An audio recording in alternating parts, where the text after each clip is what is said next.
This is a 1987 Harley Davidson 883 Sportster.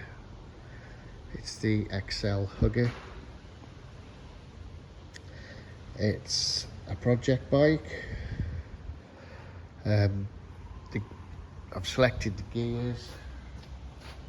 The brakes work on it. It turns over from the electric start. I noticed it's got no HT leads.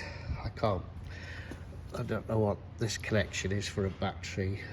But anyway, I've just turned it over. I'm not fitting HT leads.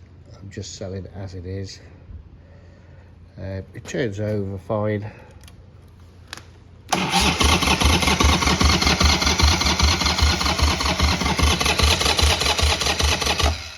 No bangs or clatters. Chances are that will run with HT leads. Lights work on it, the indicators.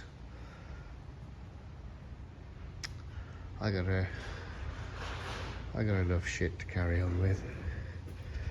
So it's a project for somebody else. It'll be on eBay if it's available. Take a look.